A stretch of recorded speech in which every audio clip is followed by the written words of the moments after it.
Hi, you guys. I am here with Jock Doubleday. He's a writer, researcher, field explorer. He has a YouTube channel. He's like an amazing. I think he's a wizard. I met him in person, and he's just like a very cool dude who you need to know. And he's very obsessed with rocks, and he's got some new theories about them that I think everybody should pay attention to. So, welcome aboard, Jock. Thank you, Nikki. I really appreciate it. It was great just meeting you at the conference up there in Illinois. Yeah. And you had tons of energy, and you were like, "I love rocks." I do. And okay, so back us up on how you got into even looking at the world in a different way. So so Jock has some theories, and we'll get into that. But he also spent 3 years in the Bosnian pyramids. Is that right? I mean, it was 23 months total working there. Okay. So did you have a big interest in that kind of stuff before, or like walk us through how you got into all this? What happened to you? Oh, okay. It was really a specific moment in my life, and it was bizarre because I'd always loved rocks as a kid, and I would collect agates and stuff, and I had a rock polisher, and I would polish rocks, and I would, I built a display case, my own, like as a 15 or 16-year-old, I built my own display case and got black velvet, and I put the rocks in the display case.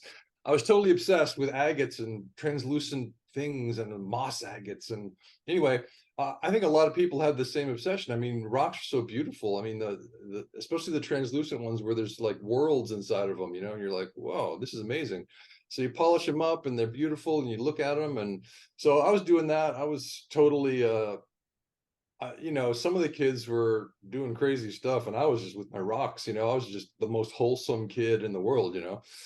I think because my parents are extremely wholesome. I mean, like Mayberry RFD wholesome. Anyway, so so many years later, I was a young adult in my probably mid-20s or late 20s, I think, and I was in Ventura, California. I was walking down the sidewalk, and there was a bunch of books like piled on the sidewalk, like 10 books. Someone had just left them there, and I was like, oh, cool, someone left books, and maybe I'll find a book I like. And so one of the books was Fingerprints of the Gods by Graham Hancock, and I thought, this looks cool. And I mean, I'd read books on pyramids and stuff before, and I was really interested in this one book that I had was really old, written probably 100 years before, and it had talked about the golden ratio in the chambers in the Great Pyramid. So there was clearly something going on. It wasn't just primitive stacking stones. There was something happening, and I was like, this is so fascinating, but I was doing other stuff. I was a writer. I was writing screenplays, plays. So I wasn't going to pursue ancient history at all. I just loved it. It was like sort of like hobby reading, like some people like romance novels, but they're not going to become, Anyway, so I read this book, and I was like, that's the most important book I've ever read. And I've read so many books in so many subjects, and I was like, this is the most amazing book. And then I got his other book, Underworld. I mean, he's written many, but I got that one. And those two books became the two most important books I'd ever read. And I told Graham that in the Bosnian Pyramid Complex when he came to visit it. And he was very happy to hear that. And so anyway, that book was the thing that got me in, because it was like this really clear, reasoned, non-crazy sounding, because Graham writes in a really scientific way, and he's just leading you along, going, well, look at this evidence, and what do you think about this, and perhaps it could be like this. And I was like, wow, this is amazing. History's not what we thought. So then years go by, and I see on Facebook this post that someone made saying that there's pyramids in Bosnia, and I was like, okay, that sounds crazy. But I didn't go, you're crazy, because I didn't have any evidence to back that up. So I was like, well, I'm going to go look into it and find out if this person is posting nonsense. And if so, I'll say, here's the evidence that shows that you're posting nonsense. But I would always deal in evidence. I would never just go, you're a bad person, I don't like you, you're crazy. Shut up. I wouldn't, there's no reason to. You just have to deal in evidence. You and I were talking earlier about how It just seems like there's a mob of people with negative stuff to say, but they never have evidence. They're No, never it's dealing just with evidence. They don't want to have a conversation. They want to say that you're a bad person and you're wrong. It's like, okay, well, that doesn't further our species in any way, I agree. you know, because science is a conversation among persons with evidence. That's what it is. So if you don't have evidence, you should shut the up, is what you should do, until Yeah. you have some evidence, and then join the conversation. Awesome. You are welcome.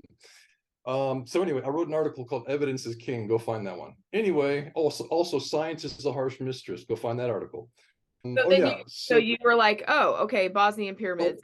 What is I this? saw that Facebook post, yeah, and so then I researched it. I immediately found an interview with Semir Osmanagic, who discovered the pyramids in April of 2005, and it was I think it was 2 hours long, and I was like, this guy, just like Graham, he was just going doing the science, northern orientation of the north side of the Bosnian Pyramid of the Sun, the orientation to cosmic north, just data. He would just keep going, and I was like, this guy doesn't sound crazy, and it sounds, he totally convinced me in that one interview that there are pyramids in Bosnia. I said, oh, I got to go volunteer on this project, because they had just started a volunteer program in 2010, and this was summer 2011 when I found this information. I was like, I wrote to them and I said, I want to volunteer, and they go, we're full up for the summer of 2011, sorry, love you. And I was like, I'm coming, see you soon. Like, I wasn't going to take no for an answer. I wanted to go and shovel some rocks, shovel some fill-in material from Ravne Tunnel is what I wanted to do. So anyway, I showed up, I talked to Samir. He said, okay, organize a scientific conference. He accepted me as a volunteer, and he said, I'll give you breakfast and a hotel room. And I was like, awesome. So we made that deal in about 1 minute, and then he drove to Sarajevo, and I was like, yay, I'm in Bosnia and I can work on the project. So I organized a scientific conference. Then I said I could stay after the 3 months of volunteering. I said I could stay. And so I stayed a little bit longer, but then the money ran out, the foundation ran out, and he was helping me financially to survive in Bosnia, because I didn't have any money. So he was paying for my apartment, but then the money ran out. He's like, well, after that month, we don't have the money. So I said, okay. So I left, and then a few years later, in 2014, Semir said, hey, do you want to come back and do some videography for the foundation and make some short scientific videos of different features in the Bosnian Pyramid complex? And I was like, yeah, I'd love to do that. I mean, I'm a writer, but I had made these little amateur videos with an amateur camera, and pumped YouTube with Bosnian Pyramids videos when I was there in the 3 months of volunteering. So he liked those videos, and because I would just go up to somebody in the field, a volunteer or a worker or a tourist or a scientist, and I'd go, what's happening? And they would always just immediately respond in this amazing, spontaneous, fantastic way. No one was ever like, oh, I'm too shy. They're just like, this is what I'm thinking right now. And I'm like, this is awesome. I just put it on YouTube. So he liked him, and he goes, let's do that thing. 2014 is when he asked me. And so summer 2014, I came out with the volunteers. They're there for 4 months, and I made videos for the foundation. And then at the end of 4 months, I said, Semir, I could stay in Bosnia. And so he paid me the same salary that he was paying me before, which is a Bosnian salary. It's not like a European or American salary. It's not really that much. But I was thankful. I would have done it for free, but I just didn't have the money, to do it for free. So he said, sure, stay through the winter, and you can write articles for Wikipedia and Wiki News on the Bosnian pyramids, and interview scientists to come through in the winter, because sometimes the scientists even come when it's freezing cold and rainy. And I was like, okay. So I did that, and then next summer I said, hey, Semir, I could stay for the next summer. I could stay for this summer too. And so I ended up staying 16 months straight in that stint, plus the 3 months as the volunteer. So it was 19 months total. So that was my Bosnian pyramids thing. That was the introduction to, and that's where I started to get my new ideas about the continents of Terra. Okay, so before we get into the continents of Terra, explain to me, like, okay, Graham Hancock he actually thinks that the Bosnian are not a pyramid. So how do you like there's I've had that Uncharted X guy on here, Ben, who said that he's like, oh, if you just look at Google, look at the aerial view, they're, so what do you a lot of people say that they say that they are not actually pyramids. How do you refute that with them? Well, I mean, everybody has their own opinions. There are still some people who say there's no pyramids there, but I mean, the tourists who go there don't. I've never heard of or seen or heard. Yeah, I have two friends in real life who are like, "What do you mean they're not pyramids? Like, it's manipulated all around it. So if it's even if Yeah, it's not an actual pyramid, it's a manipulated mountain. It's so right. So the tourists never say, I didn't get my money's worth. I came from Korea or Vietnam or Russia or Germany or Australia, and there's nothing here except hills. No, no one's ever said that. The tourists know that there's ancient structures there. Uh, so Bosnian Pyramid of the Sun is one, and Bosnian Pyramid of the Moon is the other. That's what Semir called them when he first discovered them that day in April of 2005. So there's other structures there too. Tunnel systems. He knew that there'd be tunnel systems because he had been doing pyramid research for 10 years in many countries all around the world, and he's writing books on pyramids. And so when he came back to his home country of Bosnia, he was like, hey, that looks like in Visoko, he said, that looks like a pyramid. He knew what a pyramid looked like because he'd been doing it for 10 years. So he got on his compass. He said, oh, it's oriented to cosmic north. He got on top of it and looked over. There was the Bosnian Pyramid of the Moon. He started naming them. And then there's probably about 16 structures now, tumuli and different things. So everyone's welcome to their opinion on this. If anyone wants to go to my YouTube channel, Bosnian Pyramids with an S, youtube.com Bosnian Pyramids, it won't come up because they're throttling it, but you got to type the whole thing in, and a whole bunch of other nonsense will come up. But just type that whole thing in, and you're golden. You'll see the evidence of the building. There's just endless videos that I made, and of course, many people have made similar videos, and you can find those. But some channels don't believe that there's pyramids in Bosnia, and that's fine too. Yeah, people should look at both and decide what they think. I don't care. I mean, I used to really be all passionate about convincing every person on the planet, and I'm just like, there's other things to do. We don't have to convince anybody of anything, actually. yeah, true. Humanity is going to slowly move toward the good, I think, and the awakening. In the awakening, no matter whether we convince 100% of the people or not, even if we just have 10% of the people who figure out what's really going on in each realm of knowledge, that's enough to move us forward, I think. Okay, so let's get into then what formed for you. Like you're actually like looking in the creek beds of the Bosnian pyramid and you're seeing all these fractures and um your mind starts thinking bigger. So how did this form for you?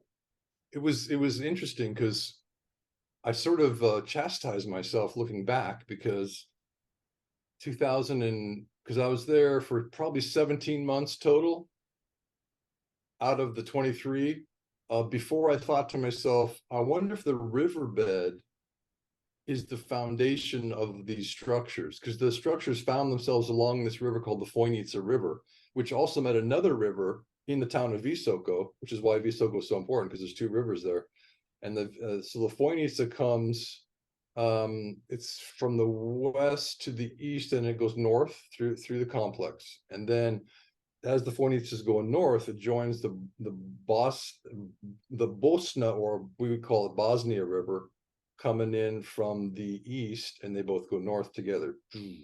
Now, there's very few rivers that go north, interestingly. So why are these rivers going north? So both rivers are built. I went in August 5, 2015, to explore to see if the riverbeds themselves were built. It just never occurred to me. So as soon as I thought of it, I was like, I got to get in the river. So the Foinica is just this really placid, mild, beautiful river, nice, cold, cool water, and you can put on your sandals and just walk up the river. It's about like knee high or thigh high or something like that. and there's fish in it, and there's people fishing and inner tubing down. The natives are inner tubing down, you know, sometimes, or they're having a picnic along the river, and that's it. There's no tourists down there because the tourists are up on the excavation sites. You know, they'll get bussed in or whatever, or vans will take them in, and so that people would rarely be on the river looking for anything archaeological. And I was like, oh, I wonder if they're the foundations for the pyramids, because if the riverbed itself is the foundation for the pyramids, because that would make sense. Because then, if the Bosnian pyramids builders had set their pyramids on the earth, then any river that was coming through could take them out from the side in a flooding scenario, right? So I thought, well, they're not going to have their pyramid topple because of some floods that come through over the millennia, right? So they're gonna build the foundations down. Well, how deep did the foundations go? No one had ever found the foundations of these massive structures, the biggest pyramids, documented pyramids on the planet. Britannia Mountain in Serbia, which is actually a three-sided pyramid, is much bigger than the Bosnian pyramids, but it's not really, it doesn't have the documentation of the Bosnian pyramids. But the That's a tallest, Matterhorn behind you. that's this the Matterhorn. Okay. And do you think the Matterhorn is a pyramid? Well, you see, the thing is, Ken Rolla talks about mountains as scalar wave generators, or scalar field generators. So around every mountain is this incredible scalar field because of the compression on the weight of the mountain itself is compressing its own material and forcing something called a piezoelectric effect, and this creates a scalar field around it for kilometers and kilometers around every single mountain. So it's like, whether you would call it a pyramid or a mountain, to me they're both performing energetic functions. So it's just a question of terminology, really. But the key is to the artificiality of it. So now most Yeah, people I'm starting to get on that way of thinking as well. So okay, go on. So the key to the artificiality is, well, I mean, most people would think, oh, this guy is hinting that mountains are not natural. That's nonsense. I'm tuning out. Well, yeah, don't tune out yet. Because if you look at academia's theory for how mountains are formed, right? The plates come in. So there's these seams of fire, these rings of fire, these underground volcanoes in the seabeds. And so they're pushing apart the seabeds. And so academia had to figure out a way to suppress our expanding Earth. They said, oh, well, yeah, the seabeds are expanding. They call it seafloor spreading in academia. So they know that the seafloors are spreading from this volcanic material coming up. They're getting larger and larger. But they say, oh, but the Earth itself is not expanding, because at the margins, the continental margins, induction zones, they say that it recycles itself. exactly. So one will subduct, one plate will subduct, and it'll, exactly as you said, recycle and become molten again. And it's a lovely fairy tale. It's total nonsense. I mean, it's completely debunked by science. It's also debunked. It's the first time you hear it, because you go, that's nonsense, and you're right. Your instinct is correct, and then science comes along and says, yep, it's nonsense. There's no way that plates meeting, one would be a friendly subductor and go, oh, I'll just go under it. No, it would be a pile of rubble. There would be no mountains like the Matterhorn. This is a beautiful integral mountain. There would be a pile of rubble, and that's all you get if plates were really smashing into each other.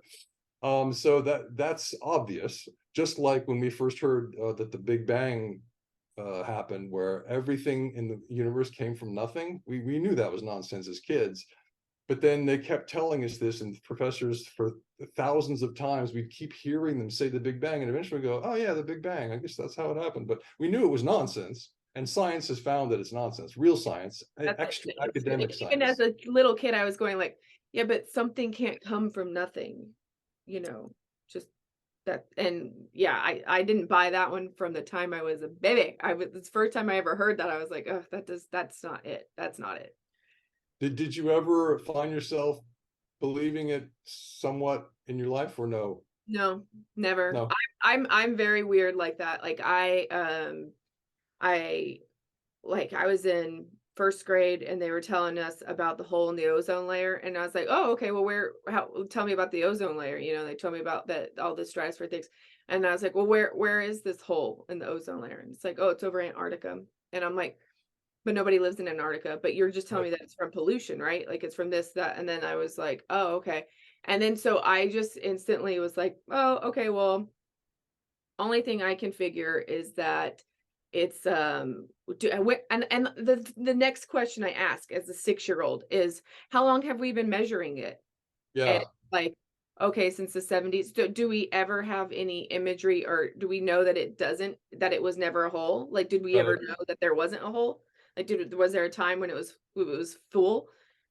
Well, we don't know because we've only been measuring it since the 70s. I'm like, okay. And then my next question is like, well, yeah, but it's over the place where it's like constant ice year round. And then like the Oh. ocean has waves that break up reflections, and then you have like continental stuff. So I feel like Yeah. a mirror effect, if it is anything, like or it has something to do with the ice itself. Like and apparently there's some holes in the Antarctica area too. And I'm like, well, then it would have something to do with that, and it wouldn't have to do with what you're telling me. I'm a 6-year-old just deducing that, Right. and like, Right. Right. don't talk to me about that anymore. I don't know. And then so my teachers really didn't know what to do with me, because I was like, well, I like, this is very, you're telling me that I can't open my refrigerator very long because the CFCs are going out. Okay, cool.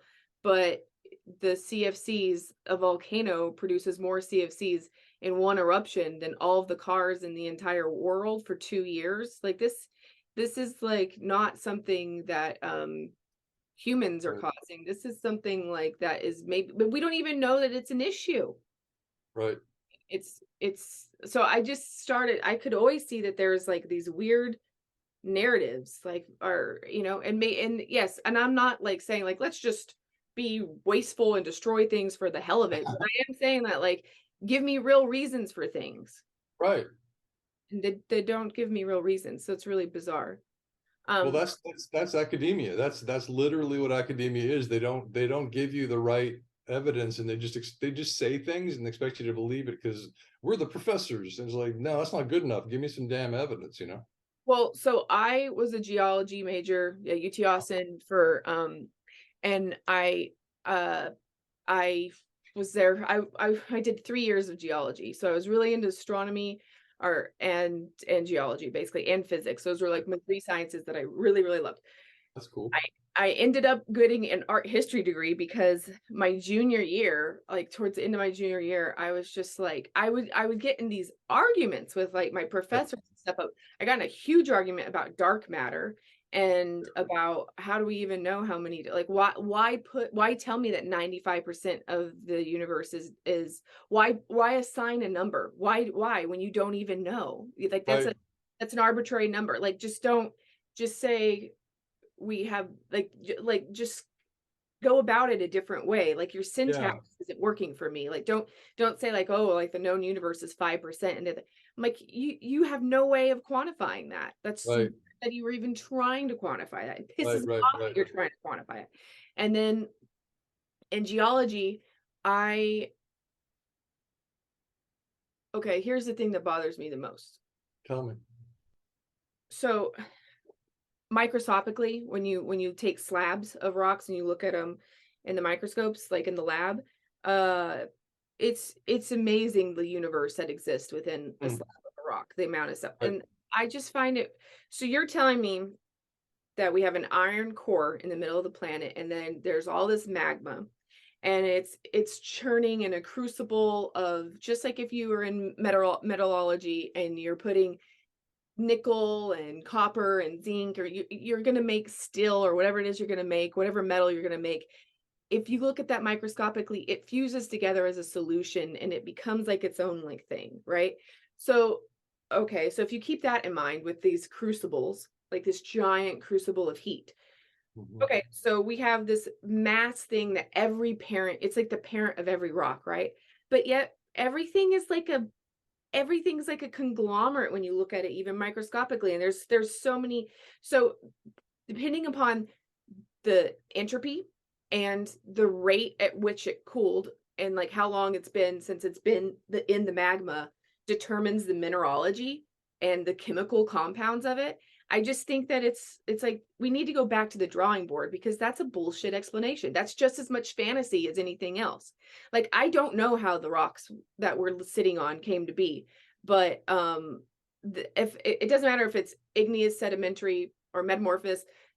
If you really start going back into it, like, sedimentary is just like a huge amount of entropy that has happened. They all will go back to, it came from lava from the center of the earth. It's magma, right? And then, okay, but why do we then assume that the oldest stuff is at the bottom and the newest stuff is at the top? But then if the oldest stuff is next to the bottom, like, why, like, shouldn't that be closer to the parent source? Do you see what I'm saying? Like, where, so you're just saying only, not every rock comes from a volcano. Volcanoes are on the Ring of Fires. They're like, there's certain places, but they aren't every single place that we go to. There's no volcanoes in Dallas, Texas. I can tell you this. Well, the most of the volcanoes in the world are underneath the oceans, The ocean, so yeah. it's pretty interesting, and that's going to be figure in if we start talking about the expanding Earth, I because feel like they might be a product of friction within like within an expanding earth. I do think that that's probably something that's more akin to it, rather than, I don't know what's in the center of the earth. I don't really know, but I also know that we don't know. And we don't Mhm. know that the earth is a solid metal molten ball. And I think it's crazy that we are, it's fine if that's a theory. That's a cool theory, but it's also fine if um you don't ascribe to that theory. It is not a proven fact. And we have, as a society, just like we always have, like back when they were like, you know, you know, persecuting Mr. Galileo or whatever, like, we're always really hard to accept any new ideas. But that's why I'm saying, like, never accept any ideas. Just kind of be like, this is what I'm thinking right now. Right, But right, with more evidence that comes in, I am subject to change my mind. right. Okay, so Well, sorry about that tangent. Go on. just as you're talking, I'm thinking about this article that I wrote called it's about the hollow earth, and it's what to expect when you're expecting inner earth relatives. It talks about the center of the planet, and how as you say, academia tells us is a molten core. But when we look at earthquake seismology, when we look at the data from seismology, we find there's two kinds of waves. There's pressure waves and there's shear waves, I think P and S waves. So if you go to this article, The Hollow Earth, What to Expect When You're Expecting Inner Earth Relatives, you can find how it shows that the earthquake, see, academia is telling us that the reason that the waves, the seismological waves, don't go all the way through the earth to the other side of the earth is because they wouldn't travel through molten iron or molten material. And it's like, yeah, they would. Just like just like whale song travels through the ocean, there's no reason for the waves to not travel through that, but there is a reason for them not to travel through air. So if the earth is hollow, then the waves are not, they would just disappear, because they're not going to travel through air, because there's no conductive, it's not conductive enough. The ocean is conductive enough, molten iron is conductive enough, solid rock is conductive, and it'll just Right. travel all Like, the way through the there's earth. matter. If even the magma, there would be matter to it, but Yeah. there's not really enough matter to air. So their idea, they just say, oh, these waves cannot travel through molten rock, and it's like, that's just, you're just saying that, it's total nonsense. So like, academia keeps forcing nonsense onto us to support their nonsense fabricated fairy tales, and that's what science is in the universities.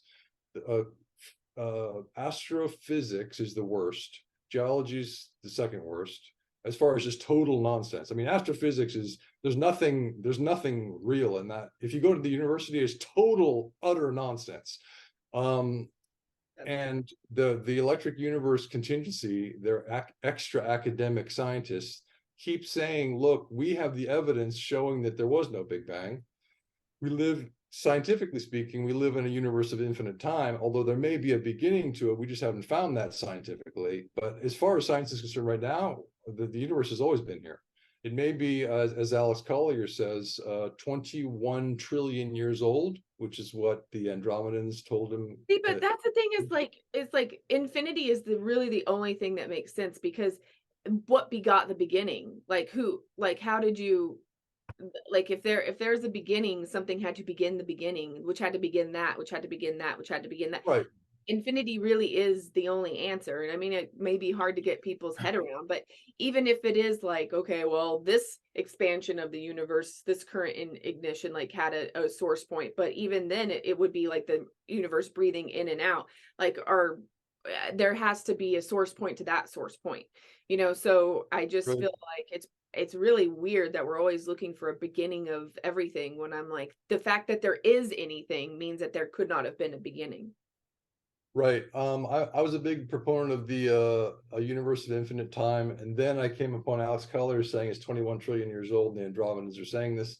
And I thought, well, how do I reconcile this? Well, the thing is, the Andromedans also say, and other advanced races have told us through people, contactees like Alex Collier, that there are many universes. So it that then universes could have a beginning, because the universes are just little pods inside this other vast matrix of stuff going on that is way beyond. It's very hard for us to comprehend it. It's just like it's hard for us to comprehend how long a period of time 21 trillion years is, but it's a lot longer than 13.8 billion. And by the way, there's a new which is the time for the Big Bang that the academia has been telling us So for they decades. push that back now.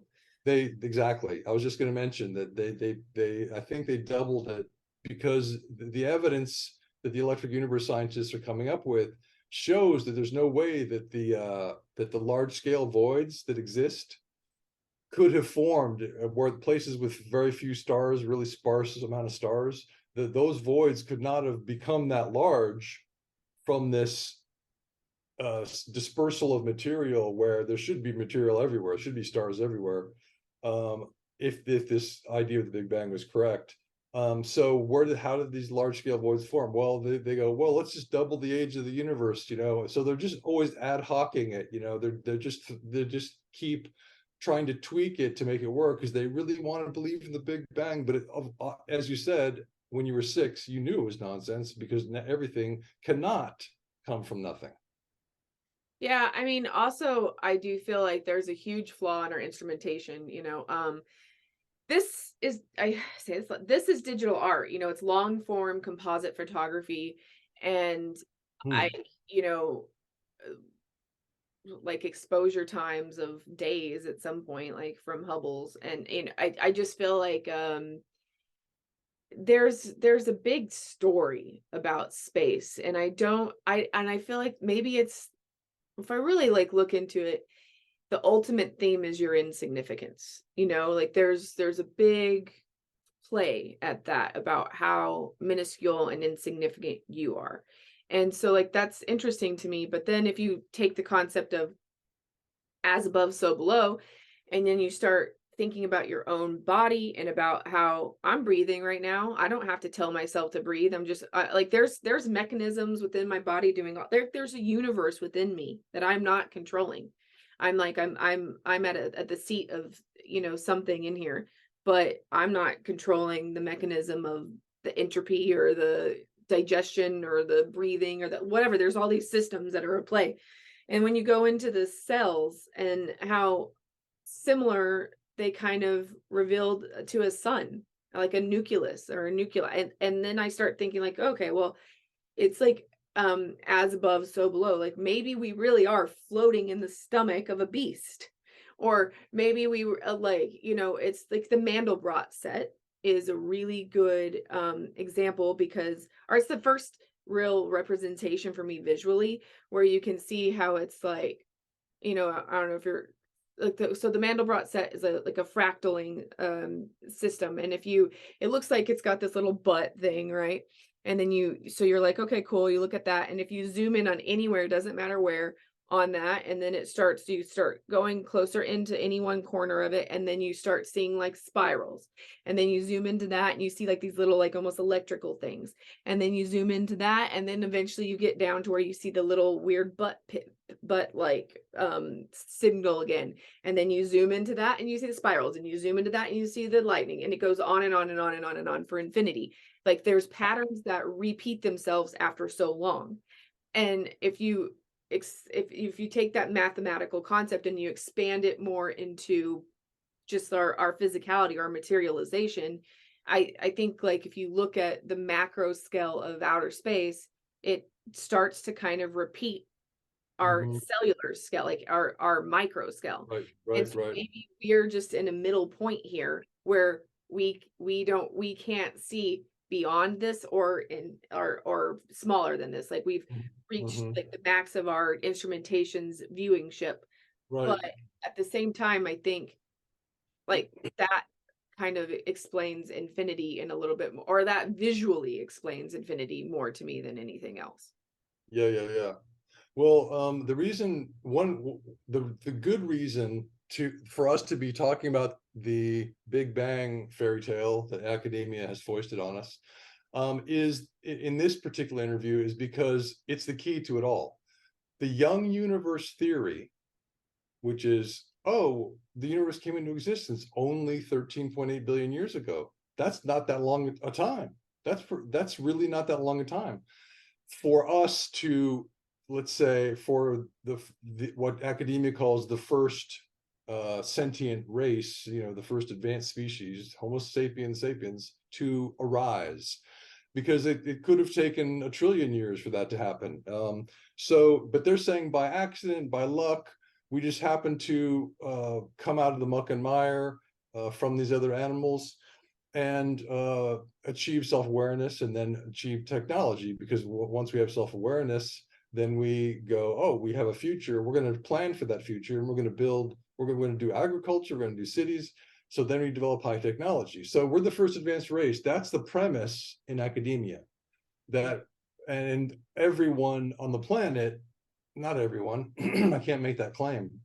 So let's say that if you believe academia's fairy tale, then you too, millions and millions, hundreds of millions of people, probably billions of people, believe that we're the first advanced race. Well, if we're the first advanced race, as academia tells us, then there were no other races around to do anything like build a planet, build a sun, build a solar system, build life forms, genetically engineer life forms. So everything we see in the universe, every hill, every mountain, every solar system, every star, has to be natural, because we're the first advanced race. We didn't build the stars.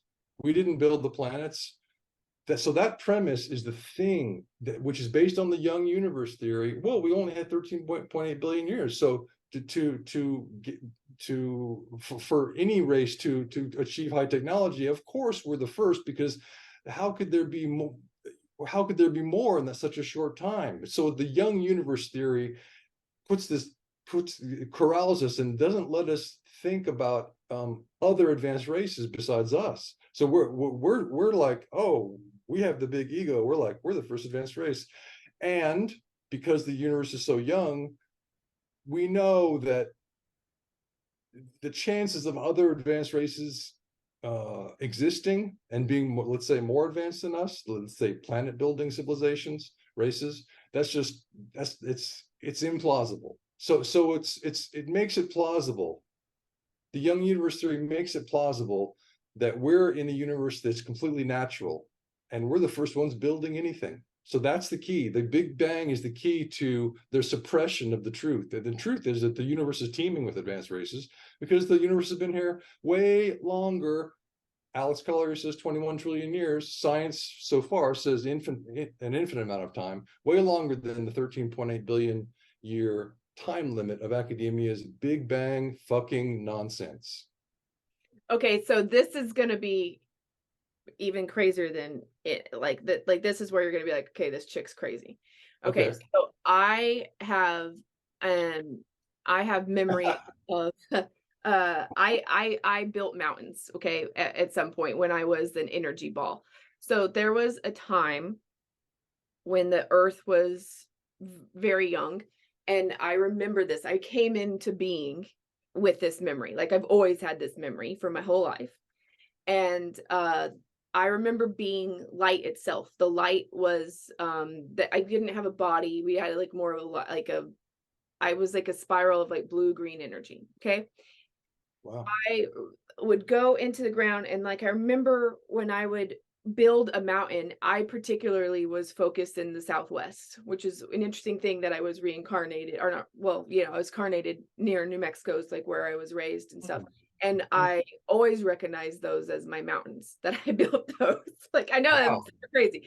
But Wow. anyway, um, so how we would sign our mountain when we were done is we would like spin up, and then we would go through, and like that's like my signature is turquoise. I would sign with turquoise. And Wow. everybody had different signatures, but then you would, and it was weird because like the lights would go kind of underground, and we would swirl around each other like how snakes swirl around each other, like in Mm. those like nest.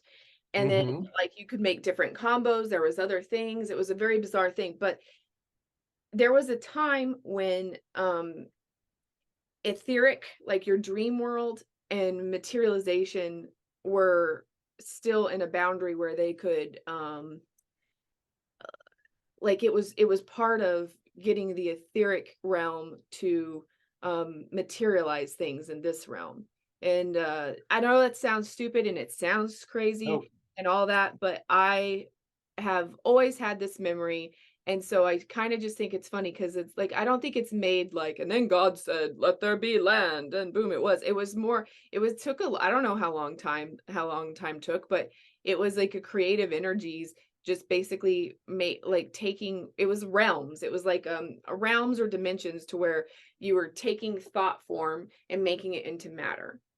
right, right, right. Well, see, this you mentioned the etheric realm, and so I immediately think to myself, well, not only are you not crazy, you're aligned in what you're saying with the greatest scientist ever to have lived, Nikola Tesla, who said that man's greatest achievement, just look up this article, man's greatest achievement. Those are his words, not mine. Man's greatest achievement will be extracting material from the ether, from the invisible ether, which doesn't look material at all to us. In fact, many in academia totally denies the existence of the ether. But before academia came in with control, 100 years ago or more, back in the day, people did believe in the ether. They said light needs a medium to travel. So there's something called the luminiferous ether. Why is it called luminiferous? Because the ether is radiant? No, because it's the medium for light to travel. So Tesla knew about the ether. It was a key in his work in the lab, and just looking out at the universe. He understood the ether must exist and does exist. So Yeah, it he does. said, our greatest achievement as a species will be one day, long after he is dead, to he called it, he said, you have to whirl the ether. There'll be a method that we figure out to whirl the ether, and different ways of doing it for different materials, different elements. When we want a certain element, we'll whirl the ether in a certain way. When we whirl the ether, we're giving it motion, and the motion of the ether is the matter. So matter is ether in motion. So go check out his article, Man's Greatest Achievement. It's online on all the Tesla archive things. And so you're saying exactly the same thing that Tesla said. Cool. I've not read that article, so that's interesting. Yeah.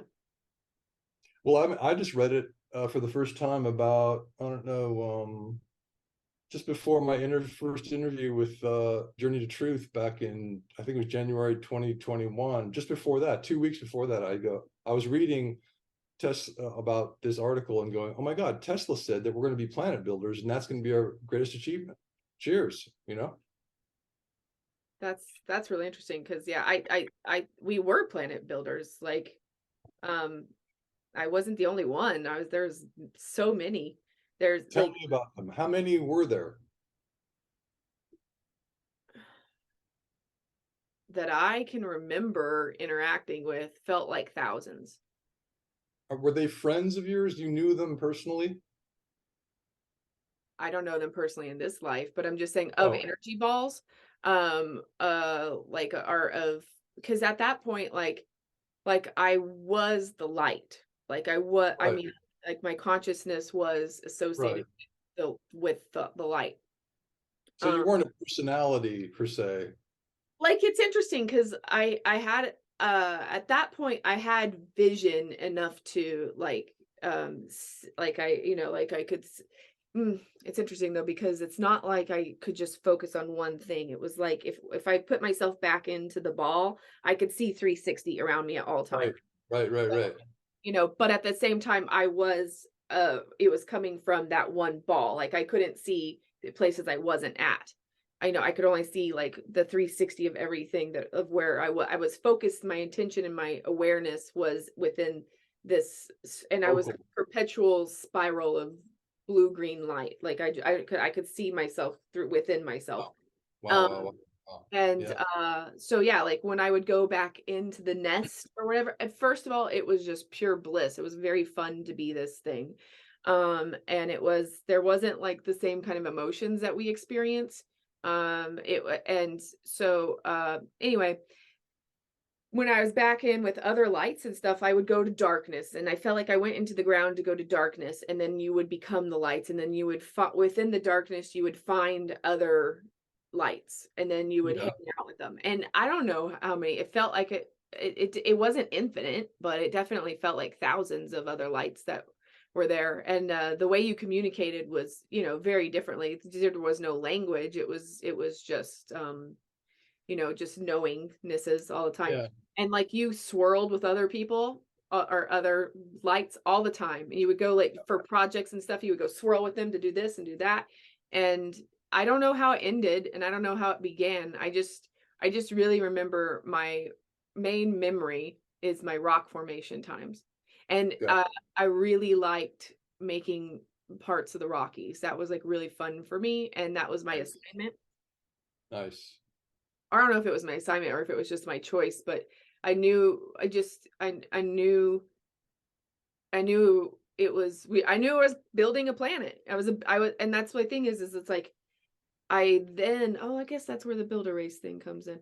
Huh. Okay, because like I've been contacted, by things before. That even my very first YouTube video is about some weird contact that I had in India in 2018, but they told me I was of the builder race. Like you're of the builder race. And that's Right. now I'm kind of like, oh, that's probably what the builder race is. But yeah, planet builder or like actual rock building is a thing. Wow. Because I always thought, oh, the builder race it was people, but you're saying that the builder race was the original builder race was They were light. like light, or maybe I mean, you could call them spirits, I guess, or Okay, but not physical, like no, walking around. not humanoid.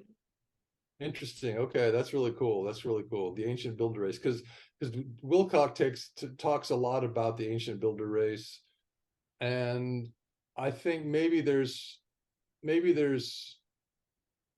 another builder race Yeah, that maybe he's there is talking like like a it more was just recent of one. the builder race. It wasn't ancient builder. It was just I don't know. Maybe there's a difference or not, but I just know that Well, I think it sounds to me like yours would be the original builder race, and they've been building planets forever, and this is just the latest one or one. whatever. Yeah, But I think maybe the builder race Wilcock is talking about, based on his insiders info, is a later race that does have physicality, and it's called the ancient builder race because they haven't tapped into your builder race, the light beings that have been here for who knows how long, since the beginning of our 21 trillion year old universe, according to Alex Collier. yeah, maybe. I don't know. I don't know. Well, do you want to should we give some people some evidence, some photographic evidence Yeah, of the let's do building? that. Because I mean it's really clear when we look at the actual material, then people can say, oh, he's not just talking, and Nikki's not just talking. There is some building going on, you know. Okay, well, let's see what makes you think that this stuff is built rather than just natural. All right, I've got an image here, and oh, I just went to full screen, but I got to share screen first. Oh, there's share screen. La dee dee dee. Okay, and then this, and her full screen. Okay, that's the first one. So do you see it? Yeah. Oh, that's interesting. So most people, when they look at stuff from Petra, they're like, oh, look at that door that was carved into that natural material. And I'm not looking at the door. I'm going, what are those straight line seams doing that parallel each other in that material? That's supposed to be sedimentary material. So there's no way you could have a straight line vertical seam that parallels another straight line vertical seam going through all of that quote sedimentary layer. No chance, none, zero. Not one chance in 10 billion trillion, never. But this is what we see all across the planet. We see the sectioning of the true ancients who built the continents. So we see they did one section, and it's a little bit off right angle there, but it is vertical. So it's a little confusing because there's other lines that were carved in that are right angle, but the carvers came later. So anyway, so the original continents were built section by section. This is not sedimentary material. It's total nonsense. All we have to do is look at the evidence. Now I'm going to go to, and you can see the integrity of the seams. It's been thousands and thousands, and probably more like tens of thousands, hundreds of thousands, millions, tens of millions, hundreds of millions of years. This is still totally integral. These two sections of concrete, and then the third section there on the right, they're stuck together seemingly for all time, because there's no separation of these sections. Now let me just go to the next. And then so when people argue and say like, oh, that's probably seismic, like fractaling or whatever, what do you? Oh, you mean like a fracture? Yeah, fracture. Yeah, well then you go, well, let's look at this one from Petra. I don't know if it's come up yet. Has it come up yet? Yeah, it has the vertical line seam. And Okay, good. So let's ask ourselves, if this line was a fracture, and as geology tells us, then how would it be straight? yeah.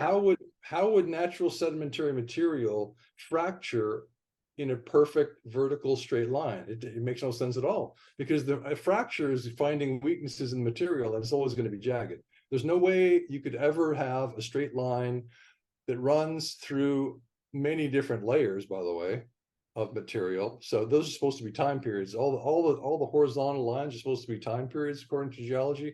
Oh, 1,000 years passed, and then we have this layer. Then 10,000 years, and we have this layer. Well, how is a straight line running through multiple layers of natural material?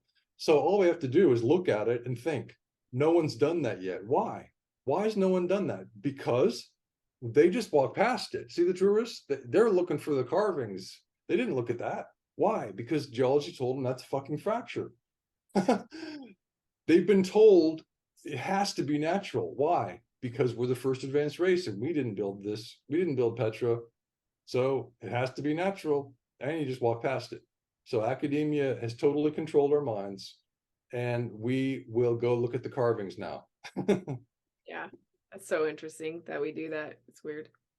So let's see, what's the next one? I have so many of these. The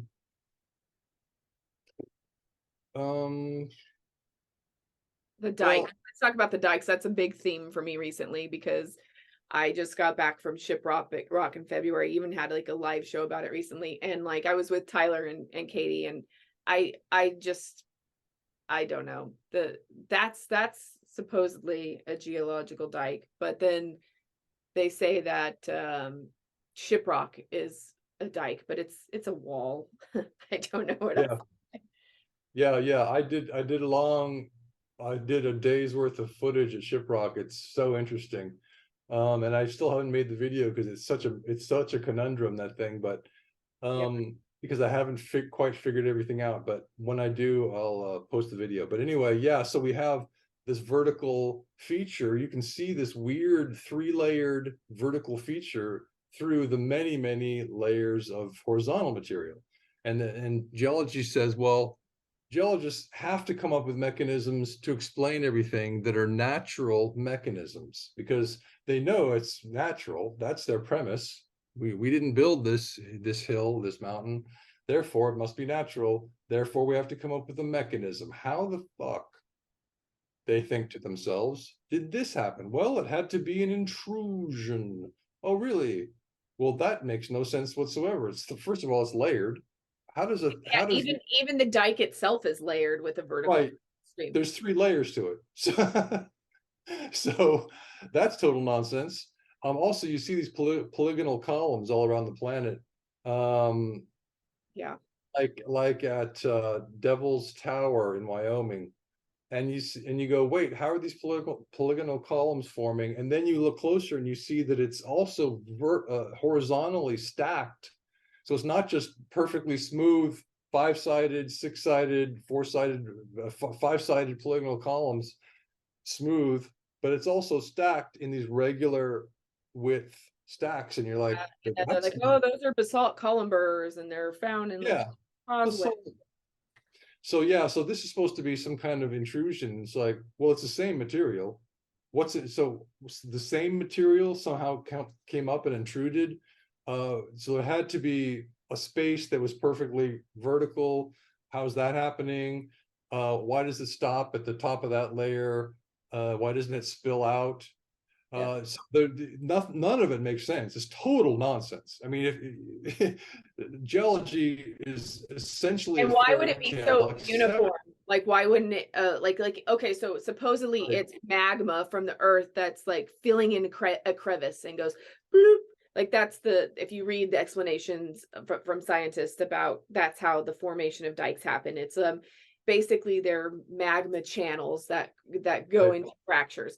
Well, okay, cool. If that's the case, then why would it be so uniform like that? It makes it's a stupid explanation. It's the only thing that they have, because they have to figure out a way for it to happen naturally. So they go, well, the only way it could have happened is if it came up from below.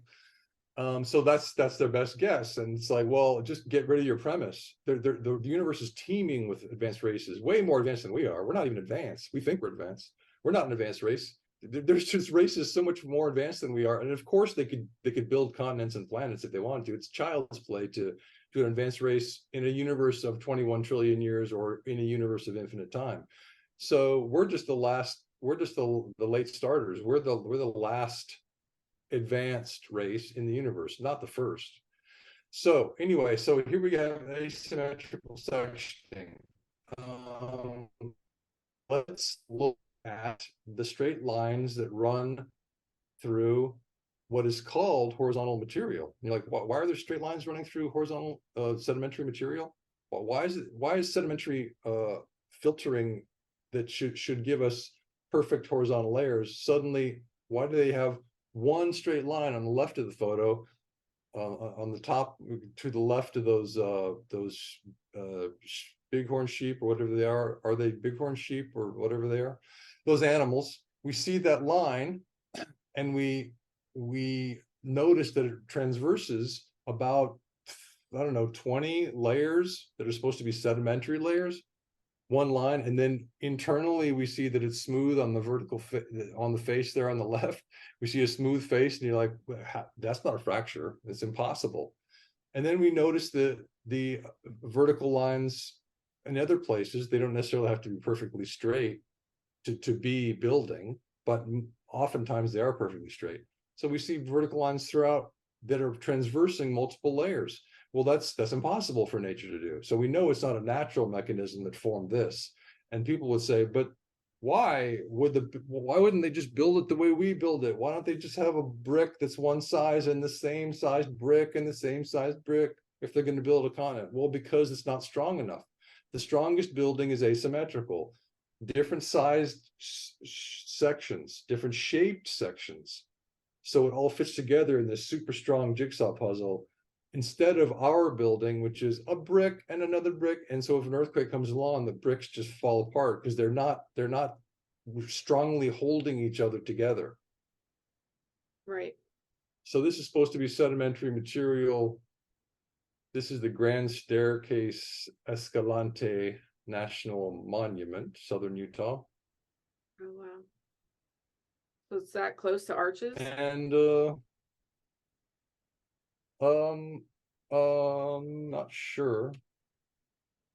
I'm not sure. Arches are interesting too. Yeah, they They're are. obviously built. They're obviously built. I mean, all you have to do is look at them. But anyway, geology says that they're due to erosion. It's like, that's a wonderful fairy tale. I love it. It's Oh, a not cool. even just erosion. Like they say that little beads of sand start circling and little by Mhm. little, like just carve out little sections, and that's Right. Right. So grit is eroding the landscape, and you're like, whoa, wow. selectively eroding. Right. In a circle. And then when you look at the actual concrete, which is what it is, it's not rock, the concrete arches, you see that oftentimes the material itself curves like this. Yeah. In other words, it's not stacked material, it's curving fucking material. So then you go, well, how's nature selectively eroding, in your terms, this hole in a place where it just happens to fit in a parallel way with this curving material? That would be amazing. That would be an amazing coincidence. So it's obviously built. The arches are obviously built. Then we look at any continental material is going to be built. But see, here's the thing. There are some exceptions throughout the continents, and this is important because geology does have some legitimacy in the fossil beds. So the time frame was like this: the continents were built at the beginning of the formation of the planet. The continents were built. The Earth was much smaller. It was 27% its size now. So and there was no. It was like Pangea, except that there were no oceans. So all the continents were stuck together, and there was the lines that would eventually become the continental coastlines were there, so that the planet builders placed lines where the planet could expand, seams, and the seams opened over time from 27% of the size our planet is now to about 50%, which is the size of Mars. That 50% size was the size when 300 million years ago, when the dinosaurs were huge. And the reason they're huge is because the planet was small, the mass was much less, the gravity was much less. So they could move about on this small Earth. And now it's this big, and they could not move about. The Tyrannosaurus Rex and Brontosaurus could never move in this gravity, and They would Wallace Thorn. collapse on their own weight. They couldn't even get up. Yeah, they couldn't get up. So because the Wallace Thornhill has done the muscle scaling science on that, and the late Wallace Thornhill, he died recently. He's part of the Electric Universe Contingency. Go find Thunderbolts Project on YouTube. That's their stuff. They still haven't been banned, which is good because it's the only real science about the planet and the universe that there is. I mean, academia is utter nonsense. I'm not saying that from a glib point of view or in a glib way. It's astrophysics and science in general in academia is total nonsense. So just go find the Electric Universe guys at Thunderbolts Project. So Wallace Thornhill said, Wallace and the Electric Universe guys don't know about the artificial planet. So they're still trying to come up with natural mechanisms for all of this, but for why the organisms were larger. And academia tells us that in the past there was higher oxygen content, which is a reasonable theory. But the reason that organisms across the board, fungi, plants, animals, insects, huge dragonflies, the reason they were larger back in, let's say, 300 million years ago, when the planet was 50% of our present size, and this is all James Maxlow, Expansion Tectonics. Go find him, jamesmaxlow.com, expansiontectonics.com. He explains it all. The time frame for all of this, the expansion of the Earth. So the reason the organisms were larger across the board is because we had such a smaller mass and smaller gravity, lower gravity. So gravity is electric. So the electrical force of gravity was even weaker than it is now. I mean, it's really weak now on this massive planet that we have. We can jump up against it. We can throw ourselves up and jump a high, the high jump, get up a bunch of feet off the ground. So it's such a weak force. Well, it was half the weakness, half the strength. Sorry, half the strength 300 million years ago, when there's massive animals roaming around, because they didn't have to downsize like they do today, because there was less pull on them. So they were allowed by the electric force of gravity, the weaker force back in the day, to grow to larger sizes. Fungi were way bigger than people, like 10 times taller. Some big mushroom. We have the concretized mushrooms in Chad, Africa, where the tourists are like these little tiny dots below this massive mushroom that's just obviously a mushroom. And then there's mushroom stalks that have the top that had fallen off, and so I have all that data, and anybody can find it. But if you want to contact me, I can send you the data, the photographic data of this giant mushrooms. So we have the giant insects, giant mushrooms, huge plants. Yeah. And academics telling us it's all I mean, some of the palm trees that they found are just like, or even ginkgo leaves were, I mean, now a ginkgo leaf's like the size of your palm, and they used to be as bigger than my body. They right, found some crazy big ginkgo leaves. right. Okay, I'm so just you're getting rid saying of all that these. geology, but back Yes. to your point with that, you were saying that geology is more stable, but then like, okay, Well, so the way, right. So thanks for bringing me back on track, because I got off track a little bit with the expanding Earth, but the expanding Earth is key to understanding all this. But because the seabeds were not built, they were created through volcanic action, and we're spreading these still intact continents, which were built, spreading them apart over time.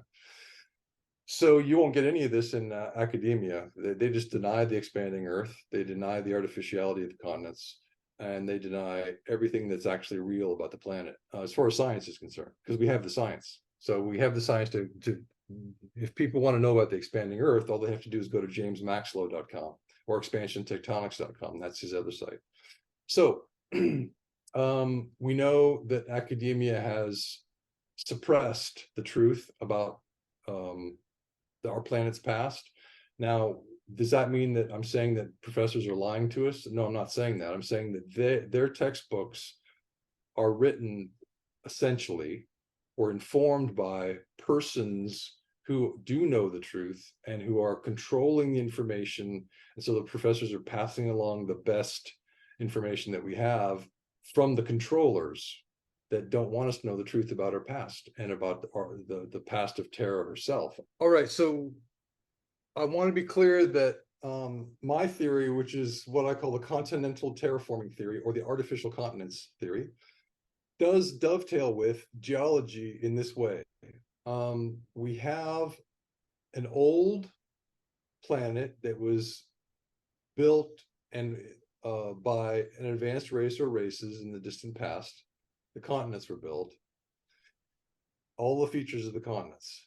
So it's all continental concrete. So everything you see in the photo behind me, it's all continental concrete. But in some places, over time, there came to be something that geology calls fossil beds. The fossil beds were formed, the theory goes, my theory, the continental terraforming theory goes, because it incorporates some geology in a localized way. The fossil beds were formed when, over great spans of time, millions and millions and millions of years, the continental concrete slowly eroded, and these little granular crystalline mineral pieces were washed into low-lying areas.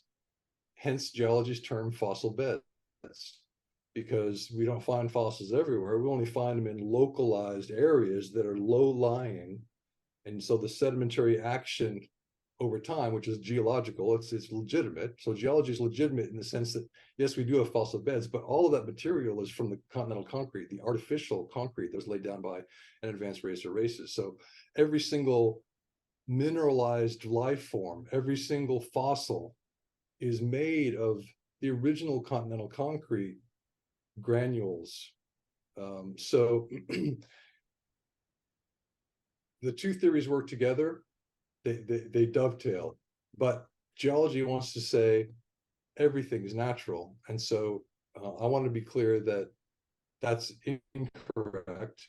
A small part of the planet's land surface is what we would call natural fossil beds, sedimentary layers that caught life forms and gave us the chronology of life. But this is actually still not quite natural because it's still all from the original continental concrete. So it's concrete material. So it's, in that sense, it's artificial, but then the natural forces of wind and erosion through time, through great spans of time, slowly eroded the continental concrete and gave us a way to have a chronology of life on Terra, which is fantastic. So kudos to the geologists for, you know, their work with fossils, and the paleontologists, great. So when I say geology is nonsense, what I mean is geology, in its claim that everything that we see is natural, it's overreaching. So we need to scale geology back to these fossil beds, and these in these low-lying localized areas. Okay. So, I mean, but then that's just like the decay. I mean, fossils is just Right. decay of some other former time. So I get, yeah, I mean, I guess that's natural, but the actual mineralogy itself, or the concrete, like where do you think that's coming from? Well, That from the ether. okay. From the ether, because that's the thing. It's like if you say to someone built our planet and someone built all the planets, they say, but where do they get the material from? That's the first thing. And you know, and it's from the ether. And so Tesla already figured that one out for us. And he I mean, that like was, I understand that for sure, yeah. but most people don't buy that. That's why I never even told anybody that about. Well, Yeah. I remember at the conference you mentioned this, and I was like, "Oh my God, that's amazing!" And so now I'm glad you said it again in a more in-depth way about how you built mountains from the Yeah, etheric well, like realm. Katie and Tyler were like, you need to tell Jock about your Right. and I was like, why? Like I had only ever told them about it, honestly. And then, Okay. so then I was like, oh, okay, well, there you go. Well, Katie Weiss is the Katie you're referring to, and Tyler Koala is the Tyler you're referring to, for people Yeah. who are wondering. Let's look at the Grand Canyon real quick, just for fun. Okay. All right, so this is the Grand Canyon. It probably is going to take a second to come up. You So see it? I see that. Now when you see stuff like this and like, okay, where does your mind go in terms of like whoever built this, whoever built it from where are they now, and like what are they doing, and what are they, and what's, what does the ancient builder race mean to you? I see them as benevolent because they're not living here. I mean, maybe they're living here in another density or dimension that we can't see, but I have a feeling that they just built planets for fun. Just like you said, you were building mountains for fun. It was a lot of fun. It was like an art project, you said, remember? Yeah. Yeah. So I think they were doing it for fun, and then at the end of it, and they said, okay, well, that's a beautiful job we did. Let's go build another one. I mean, because when you're that advanced, what else are you going to do? I mean, building planets would be so much fun. You know, each one's different, and you know, maybe each one has a different purpose or something, but it's all art. You know, it's all something. It's a place for life to grow. And so when we look at this image that we're looking at right now, I think to myself, okay, so they're building riverbeds and creek beds. Now this is the Grand Canyon, which I believe was formed by plasma discharge in about 2 minutes or 5 minutes or 10 minutes from Mars. So the electric universe scientists talk about this, how there was electric discharge between planets. So we scarred Mars's surface and Mars scarred our surface, and the scar was the Grand Canyon.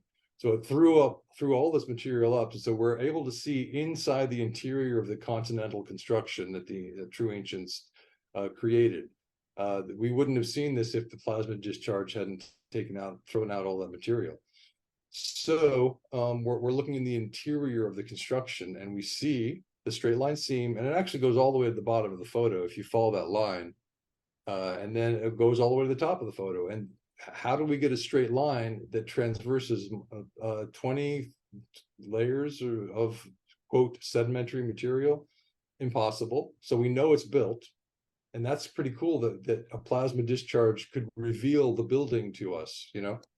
All your pictures say like hashtag terraforming of Terra. Is Oh, that like a that's just a way on social media for people to find my posts. okay?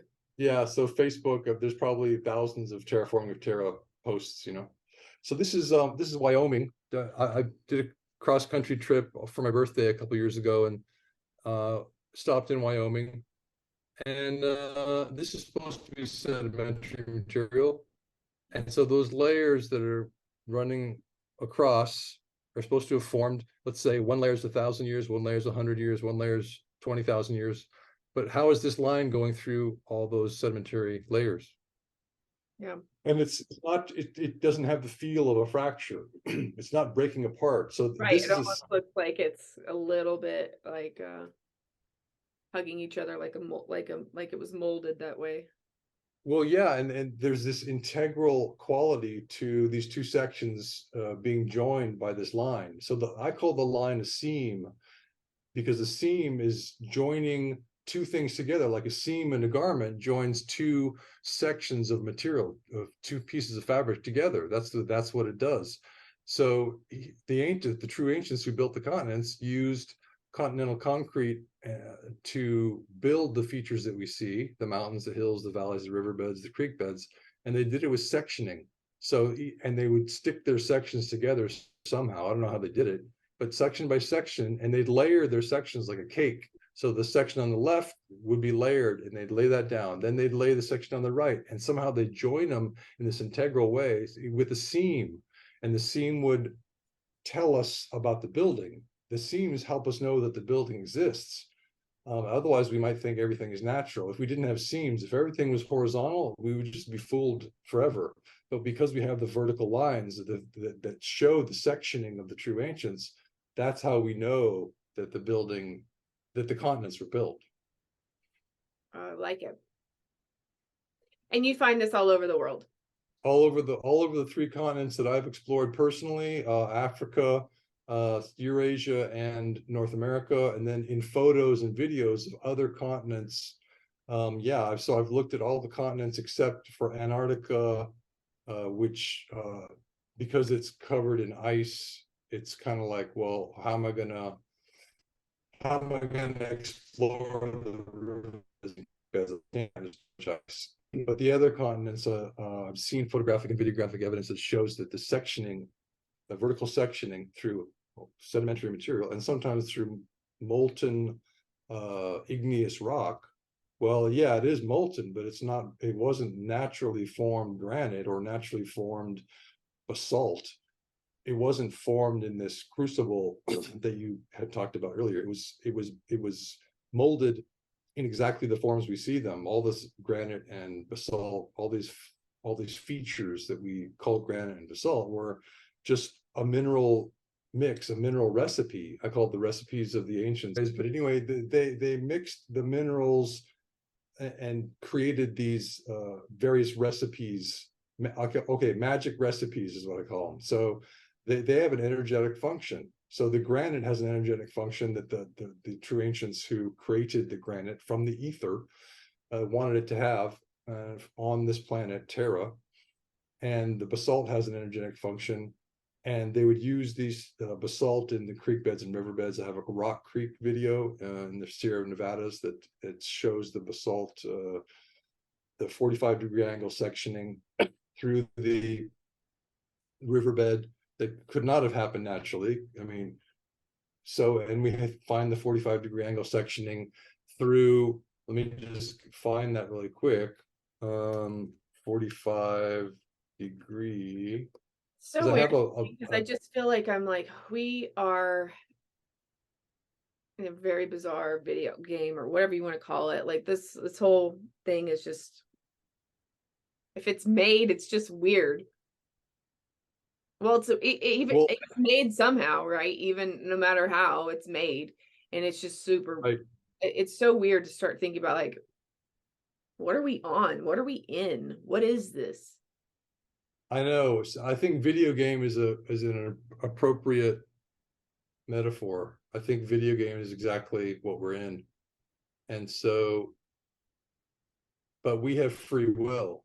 That's the cool part. That if you wanted to create the coolest video game, you create a video game with characters that had free will. So they weren't programmed for their every move. Right? They would just kind They of could, like they Sims. could choose evil or good at any moment. It's fantastic. You never know what's going to happen. That's a great video game. This is a collage of Oh, images from around the world. This okay. shows the 45-degree angle sectioning of the continent builders. So they used, in the riverbeds and creek beds, they used 45-degree angle sectioning as their primary angles of construction. So in Texas on the left at the top, the Blanco River has a 45-degree angle section, 45 to the flow. So whichever way the river's flowing, they'll do the 45s to the flow. Visoko, Bosnia, the Bosnia River on the left, just below that one, is also 45-degree angle sectioning. The Phoenicia at the bottom is in the Bosnian Pyramid Complex also. That's 45-degree angle sectioning. Then we have a little creek on the right at the bottom, in just near where I live. It's White Oak Creek, and that's 45-degree angle sectioning creek. Then we got Africa, the Elands River, 45-degree angle sectioning, although I didn't notice it till later because in a video that I took of the river from above, because I hadn't developed the 45-degree angle sectioning theory yet. But I looked at it later and I saw the line, I saw the seam. And so Is this just visible because the river runs through this? Do you think this sort of 45-degree sectioning is like extends beyond the rivers, or do you think that it's just like that's like they literally designed the rivers? they used 45-degree angle sectioning in the creek river banks as well as in the riverbed and creek beds. So in other words, we're looking at the riverbeds, just the two on the right here are the key ones we want to look at, and the one on the bottom.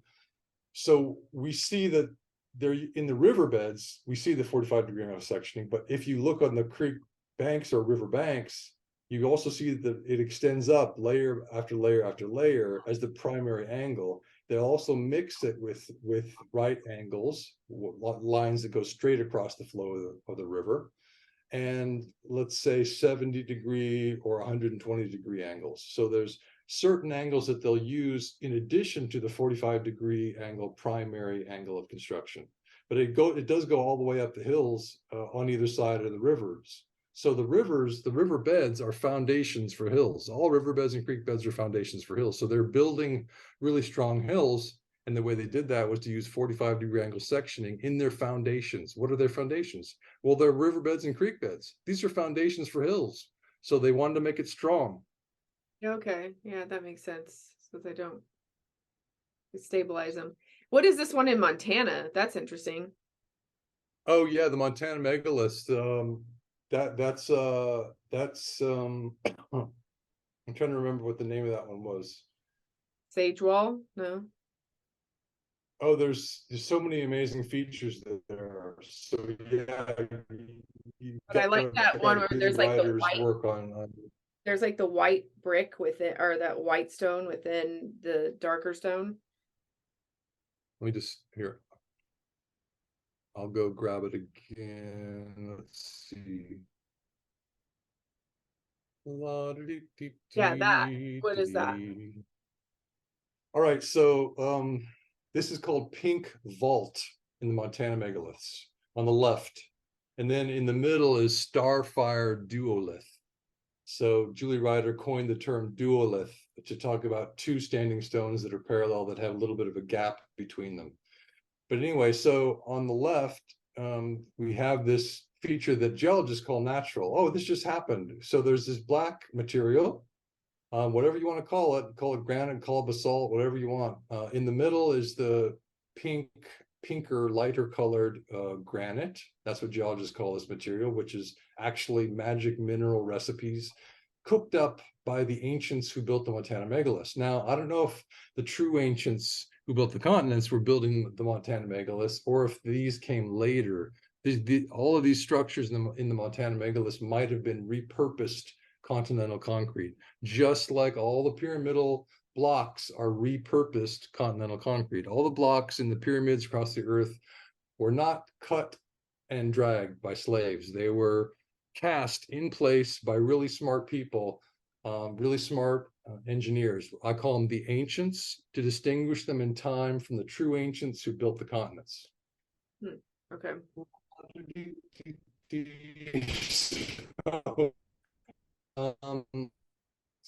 So here's these rivers again. You can see the 45s real clearly. They're large, a little bit larger images, so you can see the construction. It's obvious once we ask the question, when we're in the field and we say to ourselves, is what I'm looking at natural or artificial? Then we go, whoa, look at those 45-degree angle lines that are the same as the 45-degree angle lines in riverbeds and creek beds in another continent and another continent and another continent. Why is this the primary angle of construction if these riverbeds are natural? It doesn't make any sense. It only makes sense. The evidence tells us that this must be building. These must be artificial.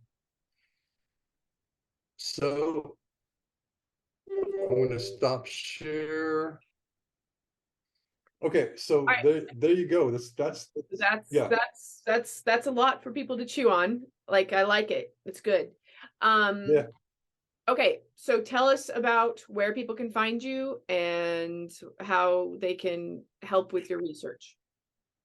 Oh, well, I mean, I have a Patreon, but I have one person who gives me $5 a month or something, and she may have already left. I don't really know because I never checked.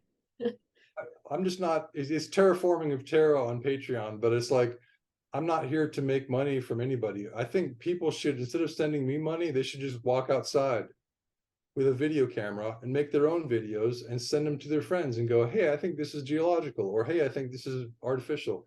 They can do whatever they want. It seems to me that people need to be empowered. So instead of talking about like Jock Doubleday and his theory, why is it about me? I'm a playwright. I want to write plays. I don't want to talk to people about the built continents. I already know they're built. So you don't have to tell me that they're built, and you don't have to argue with me that they're not, because I already know they are. So sounds arrogant, but I'm just telling you the truth so that you can save your time. So instead of talking to me and sending me a video or sending me money, you don't have to send me money.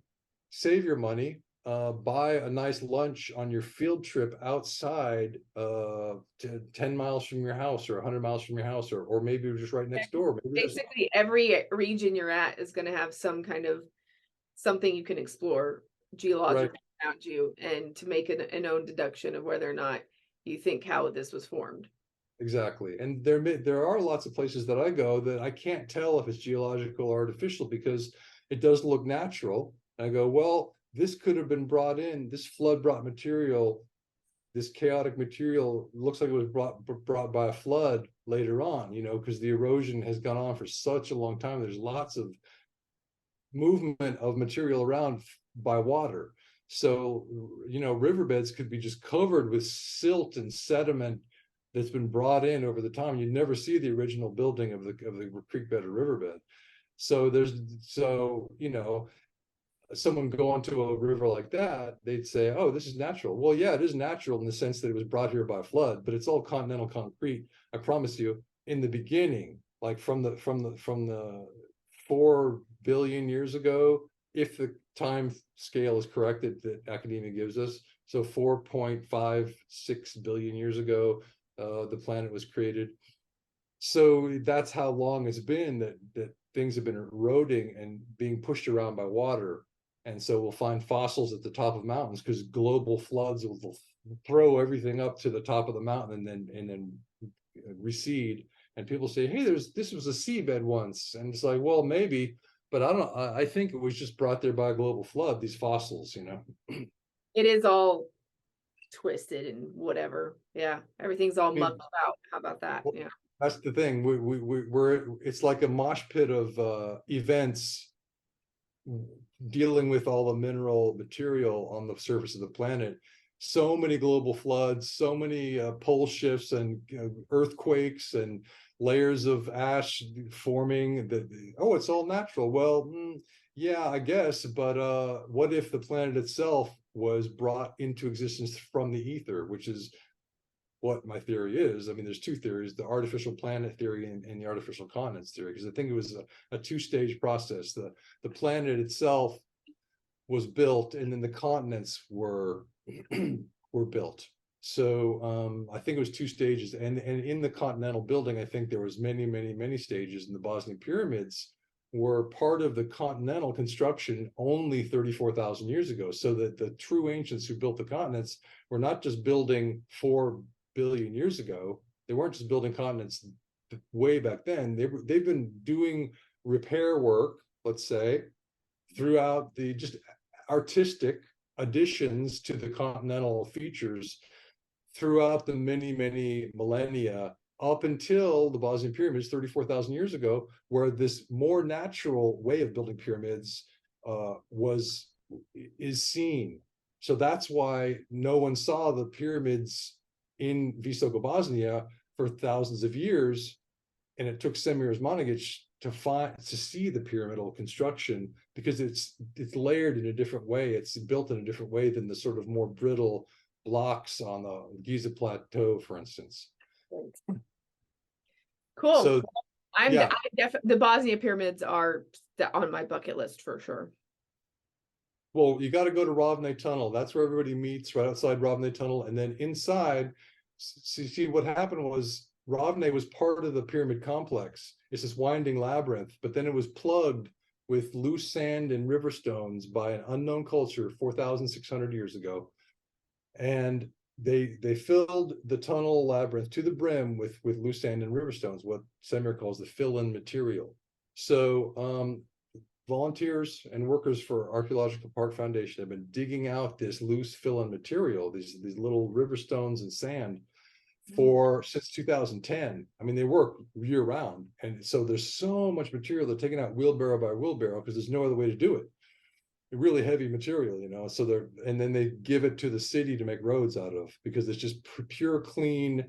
It's not really archaeological material in the sense that you would find some beautiful mystery in there. It's just clean river stones and sand that they brought in to plug the tunnel, and who knows why they did that. Yeah, that's interesting. If they wanted to plug the tunnel from keep it from our viewing, why didn't they just concrete the entrance, do 3 meters of concrete, and you're done? You don't have to spend forever plugging the entire. Maybe there is a purpose and a reason they plugged it like that, and you'll find out. Right. Well, the interesting thing is that in Ravne, and you'll find this when you go visit there, side tunnels along the main labyrinth. So the main labyrinth is branching, and it's like this amazing maze. And then, but as you walk along, you'll see these side tunnels that are marked by dry stack walls. So you look over, and there's like, from the floor of the tunnel to about 3 feet up, there's this, they stack these big river stones in front of it. And so as the volunteers are excavating the fill-in material from the main passageways, they'll see these dry stack walls on the right or the left, and they'll go, oh, and then Semir will make a decision, executive decision, saying, we're going to excavate this side tunnel, or we're just going to leave it alone.